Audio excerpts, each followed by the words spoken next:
ओम शांति। 19 फरवरी 2025 बाबा के महावाक्य। मीठे बच्चे, तुमने अब तक जो कुछ पढ़ा है उसे भूल जाओ। जीते जी मरना माना सब कुछ भूलना, पिछला कुछ भी याद न आए। प्रश्न, जो पूरा जीते जी मरे हुए नहीं हैं, उनकी निशानी क्या होगी? उत्तर, वह बाप से भी आर्ग्यू करते रहेंगे, शास्त्रों का मिसाल देते रहेंगे। जो पूरा मर गए वह कहेंगे बाबा जो सुनाते वही सच है। हमने आधा कल्प जो सुना वह झूठ ही था, इसीलिए अब उसे मुख पर भी ना लाएं। बाप ने कहा है, हियर नो इविल। गीत ओम नमो शिवाय। ओम शांति। बच्चों को समझाया गया है, जब शांति में बिठाते हो जिसको निष्ठा अक्षर दिया है, यह ड्रिल कराई जाती है। अब बाप बैठ रूहानी बच्चों को समझाते हैं कि जो जीते जी मरे हैं, कहते हैं हम जीते जी मर चुके हैं। जैसे मनुष्य मरता है तो सब कुछ भूल जाता है, सिर्फ संस्कार रहते हैं। अभी तुम भी बाप का बनकर दुनिया से मर गए हो। बाप कहते हैं तुम्हारे में भक्ति के संस्कार थे, अब वह संस्कार बदल रहे हैं, तो जीते जी तुम मरते हो ना। मरने से मनुष्य पढ़ा हुआ सब कुछ भूल जाता है, फिर दूसरे जन्म में नए सिर पढ़ना होता है। बाप भी कहते हैं तुम जो कुछ पढ़े हुए हो वह भूल जाओ, तुम तो बाप के बने हो ना। मैं तुमको नई बात सुनाता हूँ, तो अब वेद, शास्त्र, ग्रंथ, जप, तप आदि यह सब बातें भूल जाओ। इसीलिए ही कहा है hear no evil, see no evil. यह तुम बच्चों के लिए हैं। कई बहुत शास्त्र आदि पढ़े हुए हैं, पूरा मरे नहीं हैं तो फालतू आर्ग्यू करेंगे। मर गए फिर कभी आर्ग्यू नहीं करेंगे, कहेंगे बाप ने जो सुनाया है वही सच है, बाकी बातें हम मुख पर क्यों लाएं? बाप कहते हैं यह मुख में लाओ ही नहीं। Hear no evil. बाप ने डायरेक्शन दिया ना, कुछ भी सुनो नहीं। बोलो अभी हम ज्ञान सागर के बच्चे बने हैं तो भक्ति को क्यों याद करें? हम एक भगवान को ही याद करते हैं। बाप ने कहा है भक्ति मार्ग को भूल जाओ। मैं तुमको सहज बात सुनाता हूँ कि मुझ बीज को याद करो तो झाड़ सारा बुद्धि में आ ही जाएगा। तुम्हारी मुख्य है गीता, गीता में ही भगवान की समझानी है। अब ये हैं नई बातें। नई बात पर हमेशा ज्यादा ध्यान दिया जाता है भी बड़ी सिंपल बात। सबसे बड़ी बात है याद करने की। घड़ी घड़ी कहना पड़ता है मन मना भव। बाप को याद करो, यही बहुत गुहिया बातें हैं। इसमें ही विघ्न पड़ते हैं। बहुत बच्चे हैं जो सारे दिन में 2 मिनट भी याद नहीं करते। बाप का बनते भी अच्छा कर्म नहीं करते तो याद भी नहीं करते, विकर्म करते रहते हैं। बुद्धि में बैठता ही नहीं है तो कहेंगे यह बाप की आज्ञा का निरादर है। पढ़ नहीं सकेंगे, वह ताकत नहीं मिलती।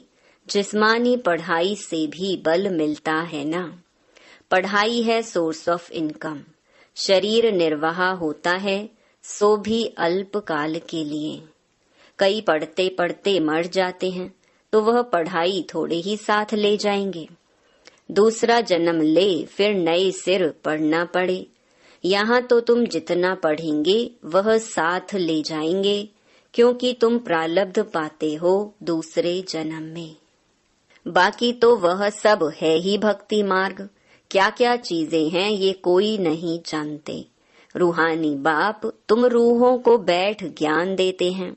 एक ही बार बाप सुप्रीम रूह आकर रूहों को नॉलेज देते हैं, जिससे विश्व के मालिक बन जाते हो। भक्ति मार्ग में स्वर्ग थोड़ी ही होता है। अभी तुम धनी के बने हो। माया कई बार बच्चों को भी निधन का बना देती है। छोटी छोटी बातों में आपस में लड़ पड़ते हैं। बाप की याद में नहीं रहते तो निधन के हुए ना। निधन का बना तो जरूर कुछ न कुछ पाप कर्म कर देंगे। बाप कहते हैं मेरा बनकर मेरा नाम बदनाम ना करो। एक दो से बड़ा प्यार से चलो, उल्टा सुल्टा बोलो मत। बाप को ऐसी ऐसी अहिल्याएं, कुब्जाएं, भीलनियों का भी उद्धार करना पड़ता है। कहते हैं भीलनी के बेर खाए। अब ऐसे ही भीलनी के थोड़े ही खा सकते हैं। भीलनी से जब ब्राह्मणी बन जाती है तो फिर क्यों नहीं खाएंगे। इसीलिए ब्रह्मा भोजन की महिमा है। शिव बाबा तो खाएंगे नहीं, वह तो अभोक्ता है। बाकी यह रथ तो खाते हैं ना। तुम बच्चों को कोई से आर्ग्यू करने की दरकार नहीं है। हमेशा अपना सेफ साइड रखना चाहिए। अक्षर ही दो बोलो, शिव बाबा कहते हैं। शिव बाबा को ही रुद्र कहा जाता है। रुद्र ज्ञान यज्ञ से विनाश ज्वाला निकली तो रुद्र भगवान हुआ ना। श्री कृष्ण को तो रुद्र नहीं कहेंगे। विनाश भी कोई श्री कृष्ण नहीं कराते। बाप ही स्थापना विनाश पालना कराते हैं। खुद कुछ नहीं करते, नहीं तो दोष पड़ जाए। वह है करन करावन हार। बाप कहते हैं हम कोई कहते नहीं हैं कि विनाश करो। यह सारा ड्रामा में नूंधा हुआ है। शंकर कुछ करता है क्या? कुछ भी नहीं। ये सिर्फ गायन है कि शंकर द्वारा विनाश। बाकी विनाश तो वह आपे ही कर रहे हैं। यह अनादि बना हुआ ड्रामा है जो समझाया जाता है। रचयिता बाप को ही सब भूल गए हैं। कहते हैं गॉड फादर रचयिता है, परंतु उनको जानते ही नहीं। समझते हैं कि वह दुनिया क्रिएट करते हैं। बाप कहते हैं मैं क्रिएट नहीं करता हूँ, मैं चेंज करता हूँ। कलयुग को सतयुग बनाता हूँ। मैं संगम पर आता हूँ, जिसके लिए गाया हुआ है सुप्रीम ऑस्पिशियस युग। भगवान कल्याणकारी है, सबका कल्याण करते हैं, परंतु कैसे और क्या कल्याण करते हैं ये कुछ जानते नहीं। अंग्रेजी में कहते हैं लिबरेटर गाइड, परंतु उनका अर्थ थोड़े ही समझते हैं। कहते हैं भक्ति के बाद भगवान मिलेगा, सद्गति मिलेगी।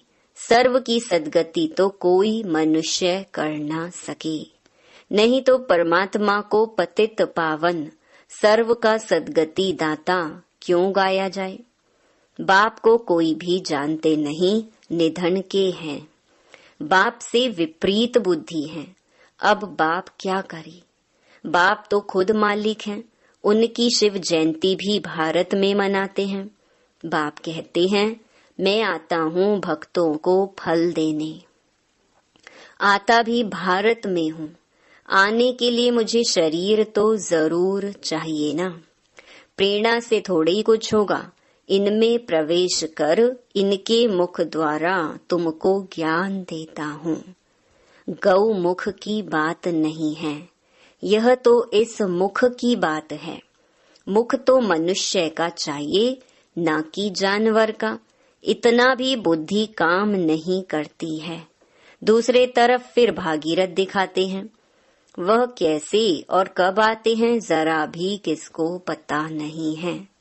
तो बाप बच्चों को बैठ समझाते हैं कि तुम मर गए तो भक्ति मार्ग को एकदम भूल जाओ। शिव भगवानुवाच, मुझे याद करो तो विकर्म विनाश हो जाएंगे। मैं ही पतित पावन हूँ, तुम पवित्र हो जाएंगे, फिर सबको ले जाऊंगा। मैसेज घर घर में दो। बाप कहते हैं, मुझे याद करो तो विकर्म विनाश होंगे, तुम पवित्र बन जाएंगे। विनाश सामने खड़ा है, तुम बुलाते भी हो, हे पतित पावन आओ। पतितों को पावन बनाओ, राम राज्य स्थापन करो। रावण राज्य से मुक्त करो। वह हरेक अपने अपने लिए कोशिश करते हैं। बाप तो कहते हैं, मैं आकर सर्व की मुक्ति करता हूँ। सभी 5 विकारों रूपी रावण की जेल में पड़े हैं। मैं सर्व की सद्गति करता हूँ। मुझे कहा भी जाता है, दुख हरता सुख करता। राम राज्य तो जरूर नई दुनिया में होगा। तुम पांडवों की अभी है प्रीत बुद्धि, कोई कोई की तो फौरन प्रीत बुद्धि बन जाती है, कोई कोई की आहिस्ते आहिस्ते प्रीत जुटती है। कोई तो कहते हैं, बस हम सब कुछ बाप को सरेंडर करते हैं, सिवाय एक के दूसरा कोई रहा ही नहीं। सबका सहारा एक गॉड ही है। कितनी सिंपल से सिंपल बात है। बाप को याद करो और चक्कर को याद करो तो चक्रवर्ती राजा रानी बनेंगे। ये स्कूल ही है विश्व का मालिक बनने का, तब चक्रवर्ती राजा नाम पड़ा है। चक्कर को जानने से फिर चक्रवर्ती बनते हैं। यह बाप ही समझाते हैं, बाकी आर्ग्यू कुछ भी नहीं करनी है। बोलो, भक्ति मार्ग की सब बातें छोड़ो। बाप कहते हैं, सिर्फ मुझे याद करो। मूल बात ही यह है। जो तीव्र पुरुषार्थी होते हैं वह जोर से पढ़ाई में लग जाते हैं। जिनको पढ़ाई का शौक होता है वह सवेरे उठकर पढ़ाई करते हैं। भक्ति वाले भी सवेरे उठते हैं। नौधा भक्ति कितनी करते हैं। जब सिर काटने लगते हैं तो साक्षात्कार होता है। यहाँ तो बाबा कहते हैं, यह साक्षात्कार भी नुकसान कारक है। साक्षात्कार में जाने से पढ़ाई और योग दोनों बंद हो जाते हैं। टाइम वेस्ट हो जाता है। इसीलिए ध्यान आदि का शौक तो बिल्कुल नहीं रखना है। यह भी बड़ी बीमारी है जिससे माया की प्रविष्टा हो जाती है। जैसे लड़ाई के समय न्यूज सुनाते हैं तो बीच में ऐसी कुछ खराबी कर देते हैं जो कोई सुन ना सके। माया भी बहुतों को विघ्न डालती है। बाप को याद करने नहीं देती है। समझा जाता है इनकी तकदीर में विघ्न है। देखा जाता है कि माया की प्रविष्टा तो नहीं है। बेकायदे तो नहीं कुछ बोलते हैं तो फिर झट बाबा नीचे उतार देंगे। बहुत मनुष्य कहते हैं, हमको सिर्फ साक्षात्कार हो तो इतना सब धन माल आदि हम आपको दे देंगे। बाबा कहते हैं, यह तुम अपने पास ही रखो। भगवान को तुम्हारे पैसे की दरकार क्या रखी है। बाप तो जानते हैं इस पुरानी दुनिया में जो कुछ है सब भस्म हो जाएगा। बाकी क्या करेंगे। बाबा पास तो फुरी फुरी माना बूंद बूंद तालाब हो जाता है। बाप के डायरेक्शन पर चलो। हॉस्पिटल कम यूनिवर्सिटी खोलो जहाँ कोई भी आकर विश्व का मालिक बन सके। 3 पैर पृथ्वी में बैठ तुमको मनुष्य को नर से नारायण बनाना है, परंतु 3 पैर पृथ्वी के भी नहीं मिलते हैं। बाप कहते हैं, मैं तुमको सभी वेदों शास्त्रों का सार बताता हूँ। ये शास्त्र हैं सब भक्ति मार्ग के। बाबा कोई निंदा नहीं करते हैं। ये तो खेल बना हुआ है। यह सिर्फ समझाने के लिए कहा जाता है तो फिर भी खेलना। खेल की हम निंदा नहीं कर सकते हैं। हम कहते हैं ज्ञान सूर्य, ज्ञान चंद्रमा, तो फिर वह चंद्रमा आदि में जाकर ढूंढते हैं। वहां कोई राजाई रखी है क्या? जापानी लोग सूर्य को मानते हैं, हम कहते हैं सूर्यवंशी। वह फिर सूर्य की बैठ पूजा करते हैं, सूर्य को पानी देते हैं। तो बाबा ने बच्चों को समझाया है, कोई बात में जास्ती आर्ग्यू नहीं करनी है, बात ही एक सुनाओ। बाप कहते हैं माँ मेकम याद करो तो पावन बनेंगे। अभी रावण राज्य में सभी पतित हैं, परंतु अपने को पतित कोई मानते थोड़े ही हैं। बच्चे, तुम्हारी एक आंख में शांति धाम, एक आंख में सुख धाम, बाकी इस दुख धाम को भूल जाओ। तुम हो चैतन्य लाइट हाउस। अभी प्रदर्शनी में भी नाम रखा है भारत द लाइट हाउस, लेकिन वह कोई थोड़े ही समझेंगे। तुम अभी लाइट हाउस हो ना। पोर्ट पर लाइट हाउस स्टीमर को रास्ता बताते हैं, तुम भी सबको रास्ता बताते हो मुक्ति और जीवन मुक्ति धाम का। जब कोई भी प्रदर्शनी में आते हैं तो बहुत प्रेम से बोलो, गॉड फादर तो सबका एक है ना। गॉड फादर या परम पिता कहते हैं कि मुझे याद करो तो जरूर मुख द्वारा कहेंगे ना। ब्रह्मा द्वारा स्थापना, हम सब ब्राह्मण ब्राह्मणियां हैं। ब्रह्मा मुख वंशावली, तुम ब्राह्मणों की वह ब्राह्मण भी महिमा गाते हैं, ब्राह्मण देवताए नमः।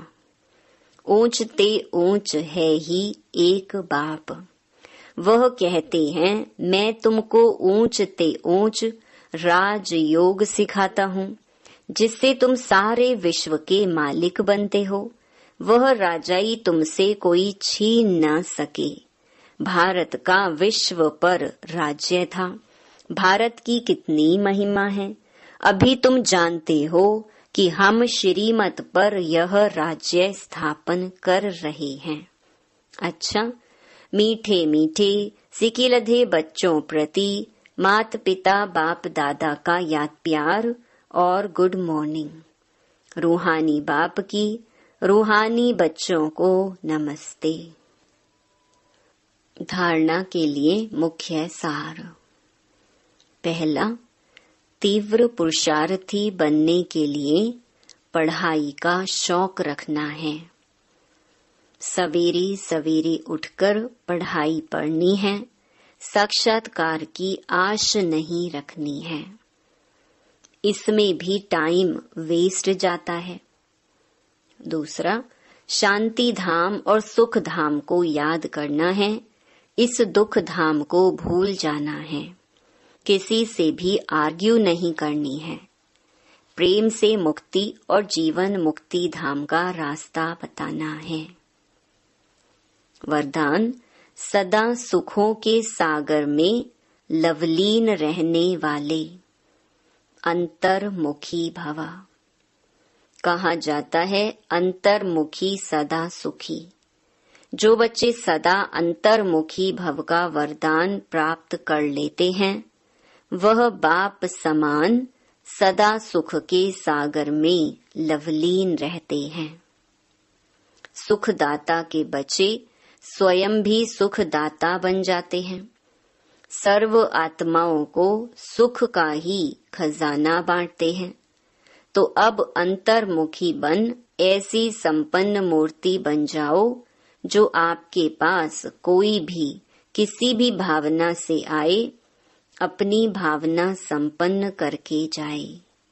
जैसे बाप के खजाने में अप्राप्त कोई वस्तु नहीं, वैसे आप भी बाप समान भरपूर बनो। स्लोगन, रूहानी शान में रहो तो कभी भी अभिमान की फीलिंग नहीं आएगी।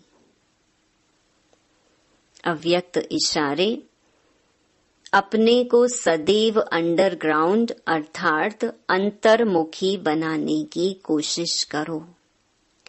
अंडरग्राउंड भी सारी कारोबार चलती है, वैसे अंतर्मुखी होकर भी कार्य कर सकती है।